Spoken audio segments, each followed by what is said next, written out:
তথ্য অধিকার নিশ্চিতে সুপারিশ অনুযায়ী তথ্য অধিকার কমিশন পুনর্গঠন করতে হবে বলে জানিয়েছেন টিআইবির নির্বাহী পরিচালক ডক্টর ইফতেখারুজ্জামান।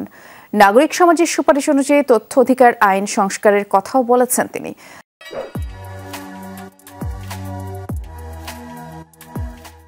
সকালে তথ্য অধিকার দিবস উপলক্ষে এক মতবিনিময় সভায় এসব কথা বলেন ডক্টর ইফতেখারুজ্জামান।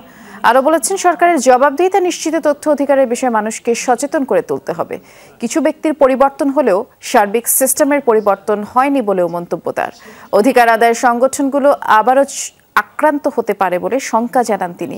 বলেছেন, দেশ এক কর্তৃত্ববাদ থেকে আরেক কর্তৃত্ববাদের অধীনে যাচ্ছে কিনা তা নিয়েও আশঙ্কা রয়েছে।